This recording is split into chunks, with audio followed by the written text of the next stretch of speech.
A majority of dog attacks are caused by people's pets that have either gotten loose or weren't properly leashed to begin with, but some attacks are by stray or feral dogs.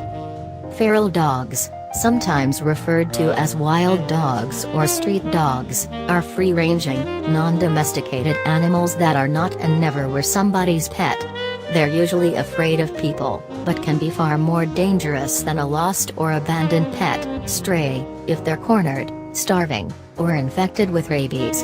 According to the Internet Center for Wildlife Damage Management, feral dogs usually form communities that travel together, and they often have rendezvous sites like wolves. They tend to scavenge for food, like garbage and roadkill, around human populations, but they've been known to hunt in packs as well. When feral dogs go hunting, it's usually for livestock, neighborhood pets, and, occasionally, people who are in the wrong place at the wrong time.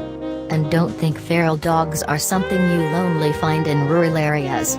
Feral dog packs can be found in almost any city, from Detroit to Dallas, where a woman was recently mauled and bitten over 100 times in the middle of the street. If you encounter a single dog you're not familiar with, be it a stray, feral, or a dog you're sure is somebody's pet, the CDC recommends you avoid it, even if it seems like it's lost or needs help.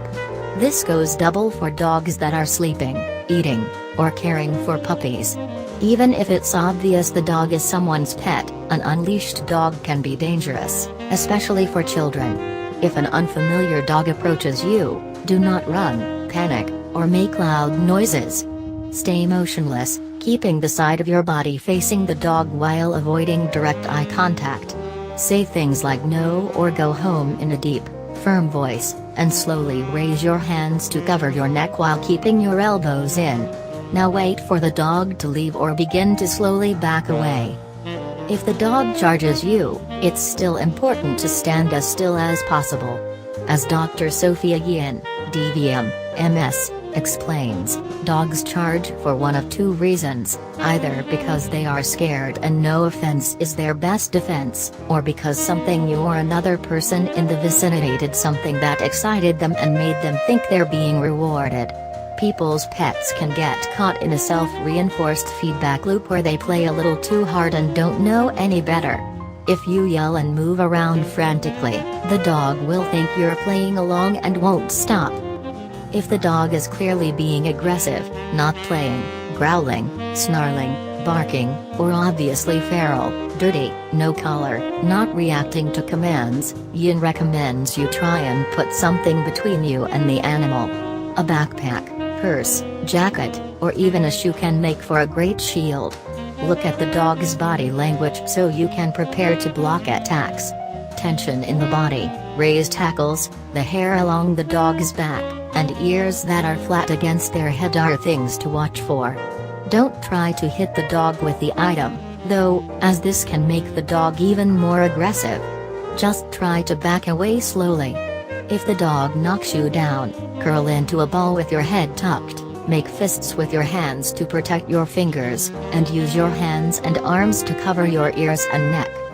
If you encounter a pack of feral dogs, you'll use most of the same tactics, but there are a few more things you need to consider. As Cesar Millan, the dog whisperer, explains, the pack will split up and try to come at you from multiple angles. The more submissive dogs of the pack will try to circle around behind you while the dominant dogs of the pack will approach you head-on. Don't let any dogs get behind you if you can help it. If you can find any sticks or stones to throw at the dogs, grab them and focus on the alpha or one of the more dominant dogs of the pack. If you can scare the leaders off, the rest will follow. Also, if you have any weapons on you, like pepper spray, a baton, a knife, or a gun, keep them handy. Lastly, if you can spot any high ground, like the top of a car, the back of a pickup, or an electrical box, slowly back your way toward it so you can climb up if you need to. If you get bitten, the CDC recommends you wash your wounds with soap and water as soon as possible. After you've cleaned your wounds, seek immediate medical attention to prevent infection, especially if the wound won't stop bleeding, you've lost function in the bite area, you can see muscle or bone tissue, or you're experiencing extreme pain. The same goes if you develop a fever after receiving the wound, or it becomes red, painful, warm to the touch, or swollen. Dog bites, even ones from somebody's pet, may pass on rabies, Capnocytophaga spp, Pasteurella, methicillin-resistant Staphylococcus aureus, MRSA, and tetanus, so it's imperative you get checked out. It's also a good idea to contact your local animal control agency or police department to report the incident. If you know the dog that bit you is somebody's pet, contact the owner and make sure the animal has a current rabies vaccination. Get their rabies vaccine license number, the name of their veterinarian, and the owner's name, address, and phone number.